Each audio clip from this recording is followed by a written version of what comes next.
Bonjour à toutes et à tous et merci de nous rejoindre ce soir pour cette réunion publique de lancement de la concertation préalable pour le projet de transfert du Centre d'oncologie et de radiothérapie du Pays Basque. Nous vous retrouvons en direct ce soir compte tenu d'un contexte sanitaire inédit.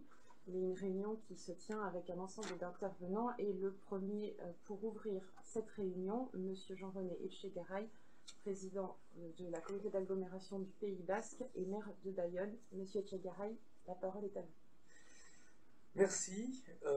Nous sommes ici pour évoquer un sujet majeur pour le développement du Pays Basque et qui touche en particulier le champ sanitaire. Si nous sommes dans un format bien particulier ce soir, c'est qu'il nous faut respecter les directives gouvernementales parfaitement justifiées par la crise sanitaire dans laquelle nous vivons et en quelque sorte un petit peu innover sur les modalités de concertation habituelles que nous connaissions. C'est un peu ce challenge que nous avons amené entre la communauté d'agglomération du Pays Basque et le centre d'oncologie du Pays Basque qui, bien sûr, nous accompagne, et tout cela en présence des garants, que je remercie bien évidemment d'être investis dans cette démarche, et qui se sont concertés pour, bien sûr, retenir les solutions qui nous paraissaient les plus adaptées au contexte sanitaire pour l'organisation de cette réunion. La présentation des intervenants est, je le rappelle ici, filmée et est diffusée en direct donc sur la chaîne YouTube de la CAPB. Un numéro de téléphone, je crois bien, va s'afficher ou s'affiche actuellement et en bas de l'écran, et qui permet effectivement tout le long de la présentation de transmettre des observations et des questions par SMS. Il ne faut surtout pas hésiter, parce que c'est bien évidemment l'objectif de cette rencontre, que de formuler les observations que vous estimerez utiles, et aussi de poser surtout les questions par SMS, auxquelles bien sûr les personnes qui m'entourent auront à répondre, et je suis sûr qu'ils sauront le faire. Alors, le centre d'oncologie et de radiothérapie, puisqu'il s'agit bien de l'implantation de ce centre dont il s'agit dans cette démarche et cette enquête, est le seul centre que nous connaissions ici au Pays Basque, et qui concerne d'ailleurs aussi une bonne partie du département des Landes, en particulier la partie du sud des Landes, qui se trouve du reste dans le bassin de vie du Pays Basque, et que donc directement concerné par ce centre d'oncologie. Jusqu'à maintenant, ce centre d'oncologie est situé aux Allées Paulmy, à Bayonne. Ce centre doit aujourd'hui s'agrandir pour effectivement satisfaire les besoins croissants des malades du cancer qu'il faut bien évidemment soigner. Il se trouve que le lieu dans lequel s'est installé ce centre d'oncologie, historiquement, est contraint, et que l'extension in situ ne pouvait pas être envisagée. C'est ce qui nous amène, bien sûr, et qui nous a amené à réfléchir au lieu où ce centre d'oncologie pouvait s'installer. La proposition qui est faite, elle sera présentée tout à l'heure avec un certain nombre de détails, l'est à la suite d'une validation qui était un préalable indispensable, qui est l'avis de l'Agence régionale de santé, sans laquelle, bien évidemment, aucune opération de cette nature ne peut être réalisée. Ce préalable est aujourd'hui acquis, puisque l'ARS a donné son accord pour effectivement ce déplacement, et donc pour le démarrage des études, car nous en sommes encore aujourd'hui qu'à envisager le démarrage des études. Et donc, cette concertation préalable, dans laquelle vous prenez désormais place, est importante pour nous. Je veux dire ici qu'il ne s'agissait pas pour nous d'une obligation, en tout cas pas d'une obligation légale, mais nous avons fait le choix ici d'associer le public dans ce projet dès les études. Eu égard à la nature du projet, bien évidemment, mais aussi du fait que cette installation porte sur un tèlement foncier relativement important sur le nord de Bayonne, et qu'il nous apparaissait indispensable que l'on puisse recueillir les observations de la population. La CAPB a par ailleurs saisi l'opportunité de se lancer, en plus de ça, dans une démarche totalement innovante, puisque non seulement on pouvait ne pas faire cette concertation, mais en plus de ça, on a décidé de la faire avec la Commission nationale du débat public, la CNDP, qui est garante, bien évidemment, dans le cadre juridique français, du bon déroulement de toutes les formes de concertation, et je me réjouis qu'on ait pu le faire de cette manière, et c'est pour ça d'ailleurs que nous avons deux garants qui nous accompagnent, Marion Tenet et Walter Acchiardi. Leur rôle, on le sait, sera pour nous de veiller à la qualité, à la sincérité et l'intelligibilité des informations. C'est important de dire des choses qui puissent être comprises. Cette intelligibilité est une condition nécessaire dans toute forme de concertation. Ils en sont l'un et l'autre garants. Ils veilleront aussi, bien sûr, au bon déroulement de la concertation préalable. Je termine en disant que l'enjeu de cette concertation porte sur en fait deux sujets. Le premier, c'est réfléchir, penser ensemble et débattre des formes nouvelles d'accompagnement et de prise en charge des malades du cancer au sein de ce centre d'oncologie et de ses abords, puisque l'environnement est également très important pour nous. Du reste, c'est la deuxième sujet majeur de cette concertation, c'est de penser et de débattre de l'insertion du projet à l'échelle du quartier.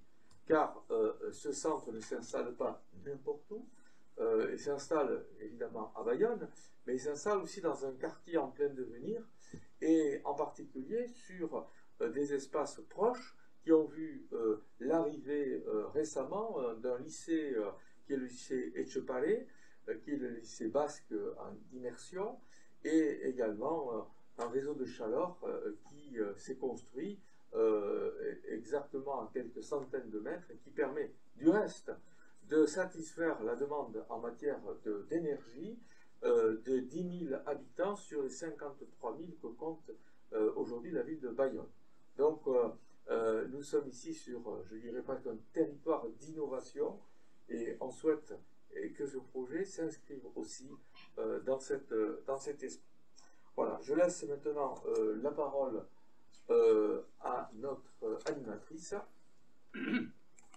Merci beaucoup, Monsieur le Président. Donc, rappeler rapidement les objectifs de la réunion qui permet à tous de participer ce soir. Un premier temps, comme cela a été dit, de présentation du projet, de ses biens fondés, de façon pédagogique et complète, autant que faire se peut, de vous apporter des compléments d'information et répondre aux différentes questions qui pourront être posées, et bien sûr partager avec vous l'ensemble des modalités d'information et de participation de cette concertation, puisque vous le verrez, les modalités sont nombreuses et cette réunion n'est évidemment pas le seul moment de s'informer. Donc au-delà de ces objectifs, vous l'avez vu ce soir, une réunion qui se tient en direct liée à un contexte inédit. L'exercice sera donc à la fois de cumuler des temps de présentation avec les différents acteurs de l'équipe projet, mais aussi des temps de questions-réponses qui seront préservés et au cours desquels nous pourrons nous faire l'écho de vos SMS, puisque vous verrez effectivement s'afficher dès la prochaine diapositive le numéro de téléphone qui vous permettra de participer. Le déroulé de la soirée, donc ces deux temps à travers la présentation du projet de mise en compatibilité du document d'urbanisme et le projet de transfert du centre d'oncologie et de radiothérapie du Pays Basque, et enfin un temps lié à la concertation préalable pour vous repréciser, comme cela a été dit, les modalités d'information et de participation. Vous présentez évidemment ce soir les intervenants qui entourent le président Etchegaray que vous avez vu tout à l'heure, donc en commençant par la droite, Marie Antigny-Huleux, chef de projet planification pour la communauté d'agglomération Pays Basque. À ses côtés, Céline Béra, chef de projet urbanisme opérationnel. Le docteur Maxime Bobin, qui représente le centre d'oncologie et de radiothérapie du Pays Basque et qui est donc oncologue et radiothérapeute. Monsieur Etchegaray, qu'on ne représente plus, et effectivement Marion Tenay et Walter Acchiardi, nos deux garants de la Commission nationale du débat public, à qui nous allons rapidement céder la parole pour qu'ils puissent nous repréciser le cadre de leur mission et leur rôle respectif. Nous vous laissons donc la parole à tous les deux. Merci et bonjour à tout le monde, ici sur place et puis à vous derrière vos écrans. Donc, la communauté d'agglomération du Pays Basque, comme le président l'a formulé, a décidé en juin 2020 d'engager une procédure de déclaration de projet pour le transfert du centre d'oncologie du Pays Basque. Cette déclaration emporte une mise en compatibilité du PLU, le plan local d'urbanisme de Bayonne, qui nécessite une évaluation environnementale. C'est ces données qui ont donné la formule pour organiser une concertation préalable prévue par l'article du Code de l'environnement, le L121-17, et donc de faire appel à la CNDP, Commission nationale du débat public, qui est une autorité administrative indépendante. Celle-ci nous a désignés pour cette concertation préalable à la date du 1er juillet 2020. Qu'est-ce qu'une concertation préalable? Une concertation préalable au titre de l'article L121-15-1 du Code de l'environnement permet de débattre de l'opportunité, des objectifs et des caractéristiques principales du projet, des enjeux socio-économiques qui s'y attachent, ainsi que de leur impact significatif sur l'environnement et l'aménagement du territoire. Cette concertation permet, le cas échéant, de débattre de solutions alternatives, y compris pour un projet, son absence de mise en œuvre. Elle porte aussi sur les modalités d'information et de participation du public après la concertation préalable, et ce, jusqu'à l'enquête publique.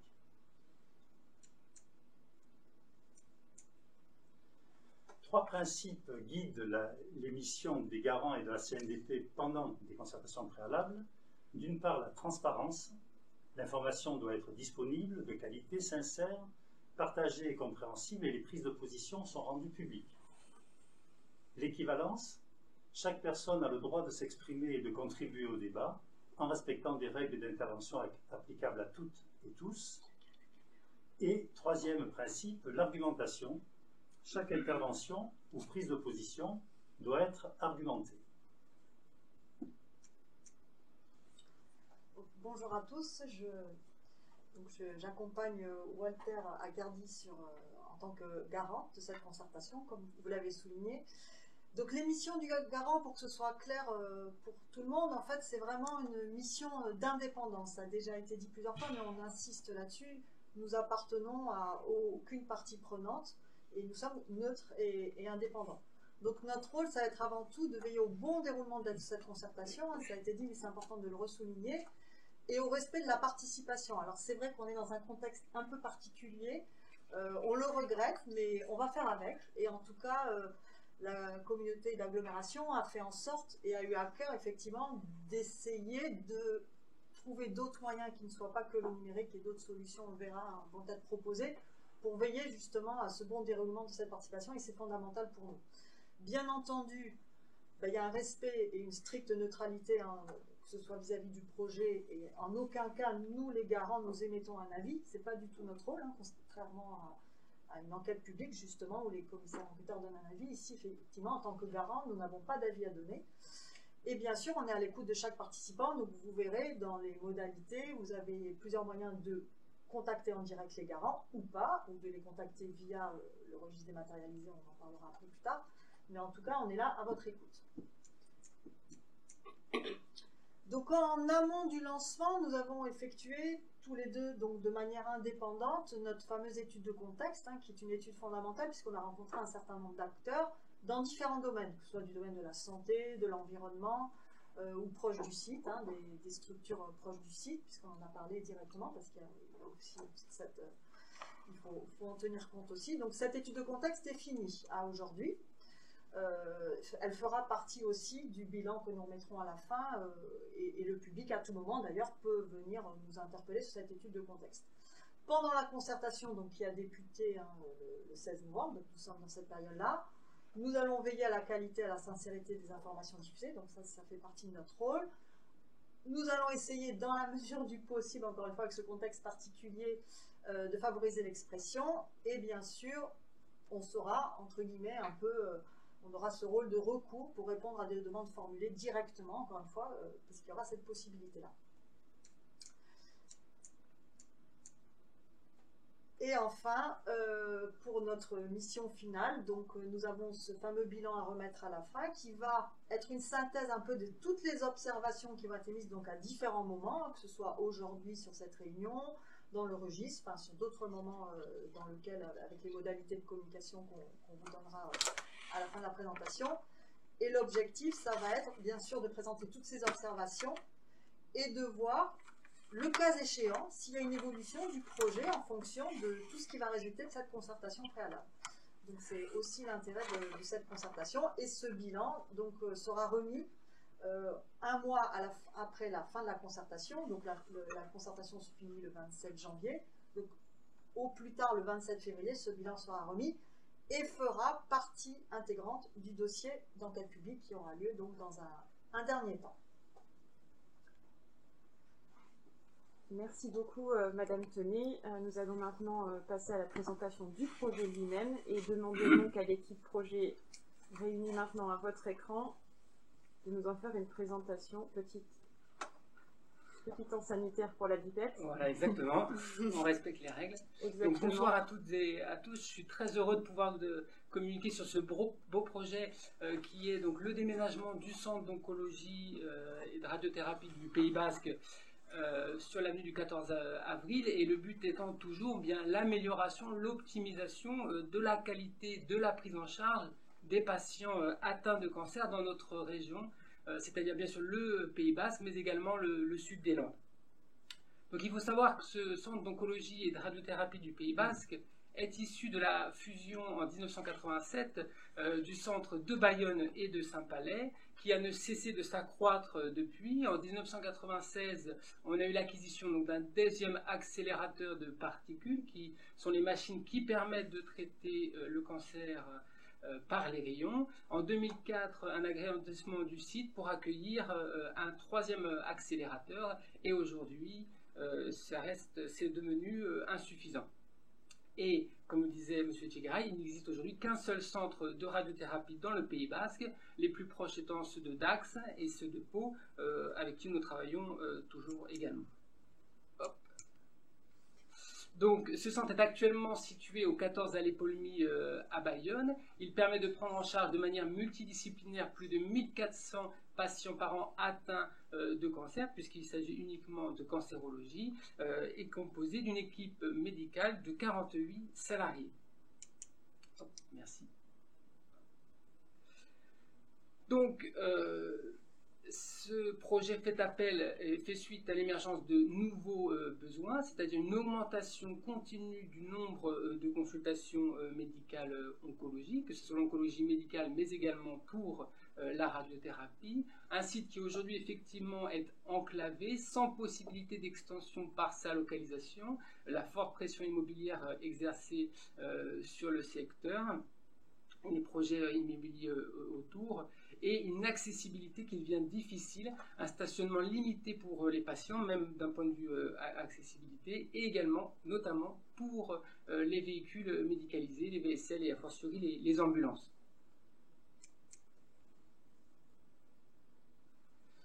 Donc, à venir la nécessité d'un nouvel emplacement, et je laisse la parole. Non, oui, pas bon. oui.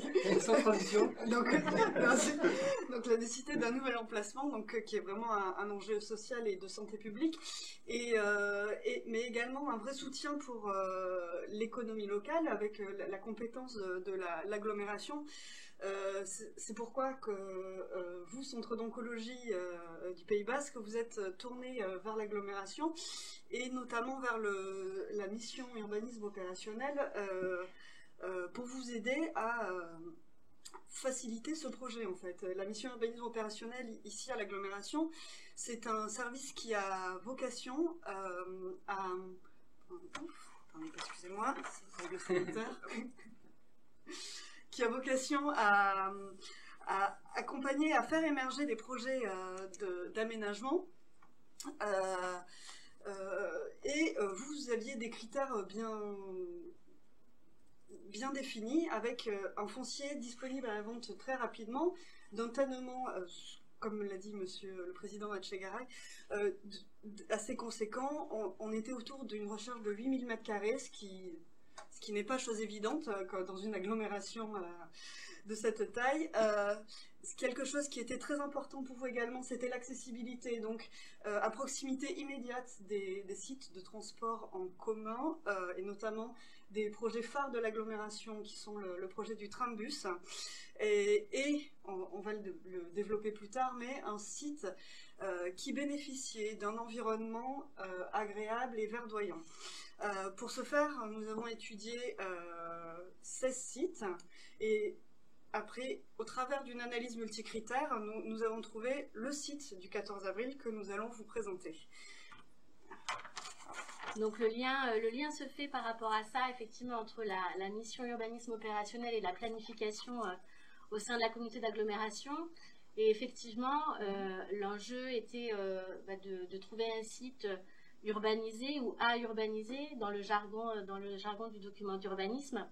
Donc à minima relié par un ensemble de réseaux.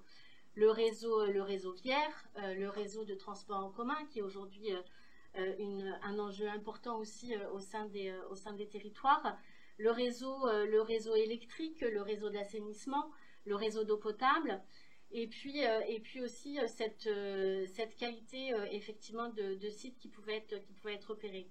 Donc il y a 16 sites au total qui ont pu être identifiés. Et finalement, un site, comme on l'a dit juste avant, avenue du 14 avril, qui effectivement a bénéficié le fait de remplir toutes les cases, donc qui a obtenu une note de 5 sur 5 par rapport à ces 5 critères généraux. Et donc ce site, aujourd'hui, le lien avec le document d'urbanisme qu'on développera un petit peu plus tard, c'est effectivement un site sur une zone à urbaniser, mais une zone à urbaniser qu'on dit fermée, et donc qui va effectivement induire une évolution du document d'urbanisme, et qui est à l'origine aussi de toute cette procédure aujourd'hui. Donc effectivement, juste pour rebondir, une demande d'une superficie conséquente pour pouvoir accueillir nos bientôt 4 machines de radiothérapie, donc vraiment dédiées à la technicité et pouvoir apporter une prise en charge optimale à nos patients, mais également un deuxième versant tout autour de la prise en charge en cancérologie, ce que l'on appelle l'ensemble des soins de support qui nous tiennent énormément à cœur et qui font vraiment écho dans notre profession, puisque les patients en radiothérapie vont venir souvent tous les jours et profiter de cet aller-retour pour pouvoir leur proposer des activités qui, on le sait, d'un point de vue scientifique aujourd'hui, améliorent nettement la qualité de la prise en charge. Donc, comme disait M. Etchegaray, ce projet a fait suite à l'accord du directeur général de l'Agence régionale de santé Nouvelle-Aquitaine, qui a donné son accord pour pouvoir poursuivre la construction de ce nouveau centre. Et donc c'est à la suite de cet accord vraiment que la mission urbanisme opérationnel, les services de l'agglomération ont pu enclencher un niveau opérationnel technique permettant au centre d'oncologie, mais également ici côté urbanisme opérationnel, de développer les études techniques permettant l'arrivée de ce centre sur le secteur du 14 avril.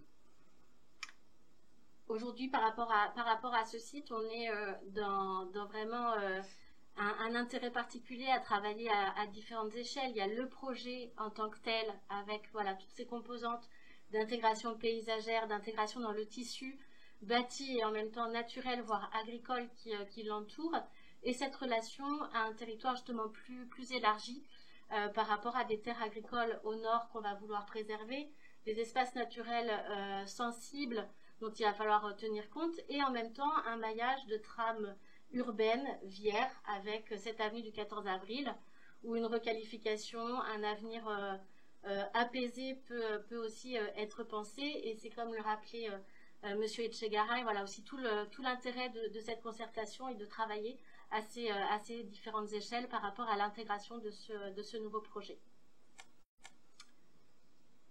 Donc, effectivement, ce nouveau site, une réponse à de multiples enjeux à différentes échelles, axée sur le bien-être et l'exemplarité, une organisation du projet autour d'une double façade, comme on l'a un petit peu dit, c'est-à-dire le côté ville qui permet bien un accès facile, puisqu'une sortie d'autoroute pas loin, des transports en commun non polluants, le tram-bus, j'espère encore le développement de pistes cyclables, donc l'accès facile via la ville, et bien sûr également l'ensemble boisé qui apporte beaucoup de sérénité à la fois aux patients en pleine ville, mais également aux personnes soignantes qui ont besoin de travailler dans un espace vraiment sécurisé et reposant pour pouvoir être optimal dans leur prise en charge. Et donc on s'associe également avec l'agglomération à des démarches environnementales et de la qualité de vie au travail, et ça fait d'autant plus écho en cancérologie de respecter l'écologie et bien d'autres sujets. Donc le projet en cours d'élaboration, une future parcelle conséquente de 7600 mètres carrés qui comprend environ 2000 mètres carrés d'espace vert et de pleine terre, environ 800 mètres carrés de parking evergreen, 1430 mètres carrés de toiture terrasse végétalisée et 2000 mètres carrés de bureaux et 2500 mètres carrés de surface affectées aux soins proprement dits de cancérologie, 4 salles de traitement dans un premier temps donc dédiées pour les machines de radiothérapie, avec les possibilités d'extension dans le futur, et on a prévu là pour pouvoir vraiment accueillir au maximum les patients, et 8 bureaux de consultation avec des consultations médicales, mais également paramédicales. L'organisation de ce nouveau bâtiment sur 3 niveaux, avec un accueil du patient au rez-de-chaussée pour faciliter l'accès, le personnel au premier étage, et un stationnement en bas pour optimiser également le foncier et la place disponible. Donc un coût de projet conséquent, mais qui sera supporté bien, par le centre d'oncologie et de radiothérapie du Pays Basque, une structure privée, et du coup du terrain jusqu'à l'ensemble de la construction. Et on espère donc une ouverture du nouveau centre programmée pour le premier semestre 2023, avec un permis de construire, on l'espère, obtenu septembre 2021, suivi de 18 mois de travaux. Oui. Pour vous accompagner, vous avez l'architecte Olivier Ducasse, donc architecte toulousain, OD, qui est ici également dans la salle si jamais le public souhaite lui poser des questions. Tout à fait. On est resté dans une démarche de travailler local avec des entrepreneurs, des architectes qui sont pas loin de la région. C'était quelque chose qu'on nous tenait à cœur. Par rapport à ce projet, donc il y a effectivement le projet en tant que tel, le projet aujourd'hui qui est mis à la concertation, et ses incidences sur le document d'urbanisme. Vous avez dans le dossier de concertation, on vous le présentera peut-être et on vous le montrera à l'écran tout à l'heure, donc un dossier de concertation qui est téléchargeable sur le site internet de la communauté d'agglomération. Justement, ces incidences du projet aujourd'hui en tant que tel. L'évolution du document d'urbanisme, en fait, par rapport à ce document d'urbanisme, il va y avoir une évaluation environnementale. Et donc là, on était déjà en fait sur finalement les incidences du projet. On n'est pas dans l'étude d'impact du projet, mais malgré tout, on a quand même à s'assurer des impacts minimums sur aujourd'hui l'occupation du sol. On est sur un terrain, une prairie alors qui n'a pas d'intérêt particulier, qui est une prairie fauchée, entretenue, mais on est quand même sur un espace non construit. On va avoir des impacts sur la gestion de l'eau, des impacts sur l'intégration paysagère. Et donc tout ça est pris en compte et restitué dans le dossier de concertation et sera largement restitué dans le cadre de l'évaluation environnementale du dossier d'urbanisme sur lequel on vous détaillera un peu plus les éléments. La mise en compatibilité du document d'urbanisme. Donc, comme je vous disais, le document d'urbanisme, donc le plan local d'urbanisme de la commune de Bayonne, aujourd'hui en vigueur, approuvé en 2007, qui a subi quelques modifications et évolutions, doit être modifié puisque le terrain qui a été retenu, qui cochait toutes les cases et les critères vraiment principaux qui étaient souhaités par le centre d'oncologie, entre sa superficie et finalement sa desserte, son raccordement aux différents réseaux, est classé en ce qu'on appelle une zone 2AU. 2AU, ça veut dire que c'est fermé à l'urbanisation. Donc le terrain aujourd'hui, en tant que tel, il n'est pas constructible. Il faut donc passer par une procédure. Ce qui est envisagé, donc, c'est d'ouvrir à l'urbanisation ce secteur et donc en raccrochant finalement le terrain à des secteurs ouverts à l'urbanisation à proximité et notamment le secteur du lycée, avec une partie, puisqu'on sait qu'il y a une partie de cet usage qui sera laissé à des espaces naturels de promenade, de valorisation, et qui là sera reversé en zone naturelle, puisqu'il n'y aura pas d'intérêt de construire sur cette partie haute. Le fait d'ouvrir à l'urbanisation et le fait de travailler en fait dès en amont avec les porteurs de projets va permettre aux documents d'urbanisme d'intégrer ce qu'on appelle une orientation d'aménagement et de programmation qui va finalement prendre en compte au fur et à mesure, donc là c'est un dessin illustratif provisoire qu'on vous présente, mais qui va au fur et à mesure de cette concertation pouvoir évoluer aussi potentiellement par rapport à quelle va être l'emprise constructible sur la parcelle, les accès piétons et notamment en lien avec l'arrêt de trambus qui se trouve au sud de l'avenue. Voilà, ces grands principes d'aménagement, de traversée aussi, de percée visuelle peut-être depuis le sud de l'avenue, qui seront intégrés et avec lesquels à un moment le permis devra être compatible.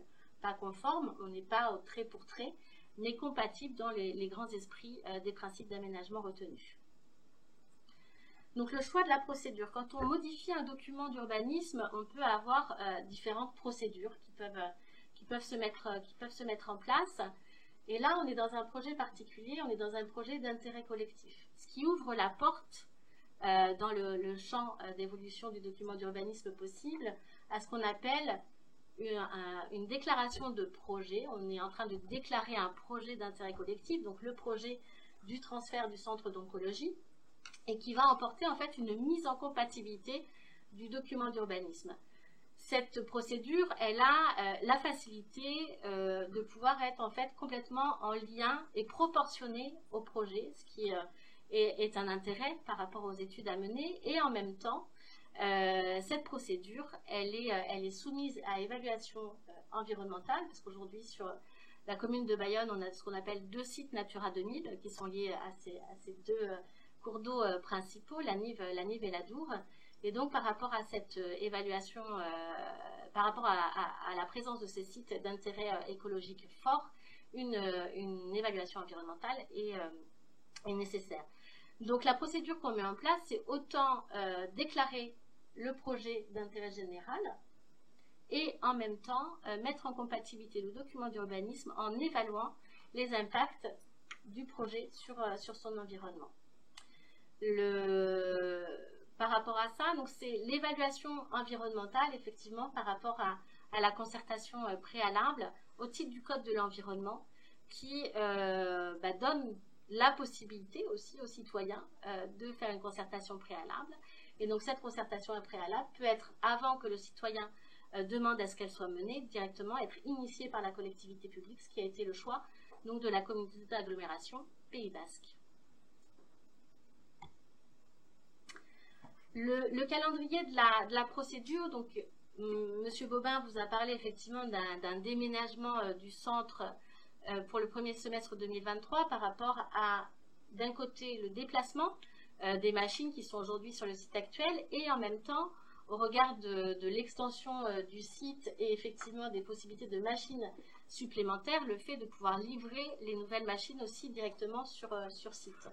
Donc là, on est dans un exercice parfois un peu contraint, un peu difficile entre le temps de la procédure administrative qui est liée donc, à l'évolution du document d'urbanisme et en même temps le temps du projet, de la maîtrise d'œuvre, du chantier, de tout ce qui peut être lié au projet en tant que tel et surtout vraiment cet objectif de pouvoir assurer au mieux les délais qui sont ceux du centre d'oncologie. Donc on a démarré avec donc, nos 2 garants les réflexions à l'été 2020. Donc la concertation, elle se prépare depuis cet été. Après la décision du président d'engager la procédure d'évolution du document d'urbanisme et de lancer cette concertation préalable. Au titre de l'évolution du document d'urbanisme, donc on est en concertation préalable jusqu'au mois de février-mars. Une fois que le dossier sera stabilisé et qu'effectivement on pourra décliner ce qu'on appelle le dossier de mise en compatibilité du document d'urbanisme, celui-ci sera transmis à l'autorité environnementale puisque l'évaluation environnementale doit être jugée par les services de l'État, de la région, et aussi un examen conjoint de l'ensemble des services de l'État, des institutions, du département, de la région, des associations particulières, pour effectivement avoir ce droit de regard sur le projet qui est mis en place, et donc une procédure très administrative par rapport à l'évolution du document d'urbanisme en tant que tel. Et puis l'enquête publique, donc là on est dans une concertation préalable, mais cette procédure, elle a une enquête publique, donc une enquête publique qui aura sans doute lieu au regard de ce qu'on programme aujourd'hui à l'été 2021, et où donc on tiendra compte des observations du public pendant la concertation pour vous présenter un projet global de modification du document d'urbanisme cette fois-ci. S'en suivra l'adoption de cette évolution du document d'urbanisme, et par rapport au projet en tant que tel de la construction du nouveau centre, à peu près 18 mois de chantier sont prévus, ce qui amène effectivement à une livraison, ouverture du nouveau centre au premier semestre 2023. Merci pour ces éléments, Marie. Nous allons poursuivre la présentation avec celle de la concertation préalable et de ses principales modalités. On va rappeler ici avec bien évidemment les objectifs qui sont les nôtres dans cette concertation préalable. Donc les objectifs sont bien d'informer sur le projet le plus largement possible, répondre à un ensemble de questions, créer la rencontre autant que possible malgré le contexte qui est le nôtre, et ainsi, et pour cela, mettre à disposition un large panel d'outils pour recueillir les avis, les contributions, et ainsi nourrir le projet. Et comme on le disait ce soir et à d'autres moments, vous le verrez, des temps d'échange direct, des espaces de participation qui vous permettront de venir à la rencontre de l'équipe projet elle-même et des garants qui sont également présents pendant toute cette procédure. Sur les modalités qui sont proposées, ce soir une première réunion publique et une réunion publique de clôture prévue le 21 janvier prochain, puisqu'on le rappelle, la concertation s'étend du 16 novembre au 27 janvier 2021. À ces réunions publiques sont associés des temps thématiques et participatifs auxquels vous pouvez vous inscrire dès aujourd'hui sur le site internet de l'agglomération et participer le 3 décembre prochain à un atelier qui est centré sur le projet et le parcours de soins. On a vu ce soir les enjeux qui pouvaient y être liés spécifiquement, mais également des sessions participatives sur la thématique aménagement et cadre de vie, puisque c'est un projet qui s'intègre au cœur d'un territoire et d'une dynamique territoriale également. Donc différentes sessions qui sont proposées à 15h et à 18h pour vous permettre, selon vos disponibilités, de contribuer lors de ces temps d'échange. Des permanences sont également proposées en présentiel à votre rencontre sur le marché Place des Gascons les 25 novembre et 16 décembre, mais également par téléphone tous les mardis de 15h à 17h. Le numéro s'affiche sur l'écran mais sera également disponible sur les flyers, affiches, dossiers de concertation et site internet de l'agglomération pour que vous puissiez contacter Marie et Céline qui sont ici ce soir et qui vous répondront à vos questions et écouteront vos avis et contributions. Et puis, vous pouvez également déposer votre contribution et votre avis sur le registre dématérialisé, dont le lien apparaît également sur la page dédiée au projet sur le site internet de l'agglomération. Vous y trouvez également un mail qui vous permet de contacter l'équipe projet. Et enfin, une contribution que le contexte nous permet de remettre au goût du jour, le courrier. Vous pouvez gratuitement par courrier formuler vos questions et contributions en les adressant à l'adresse qui s'affiche ici, mais qui est également disponible sur l'ensemble des supports. Cet envoi gratuit nous permettra de compiler également vos contributions par voie postale. Les garants vous l'ont indiqué tout à l'heure, ils peuvent être des relais immédiats de vos contributions et de vos questions. Vous retrouvez ici les adresses mail qui vous permettent de les contacter directement. Ces adresses sont également disponibles sur l'ensemble des documents de la concertation pour faciliter la prise de contact directe avec les garants. Mesdames et messieurs, nous vous remercions de vous être connectés. Malheureusement, des contraintes techniques ne nous ont pas permis de diffuser en direct l'ensemble de cette réunion de présentation et ainsi réaliser un temps de réponse aux questions par SMS.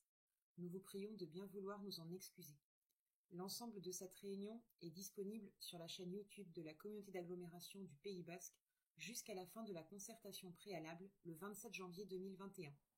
Vous pouvez réagir et poser vos questions a posteriori via les différents supports proposés, tels que le site internet de l'agglomération, par mail ou encore par voie postale.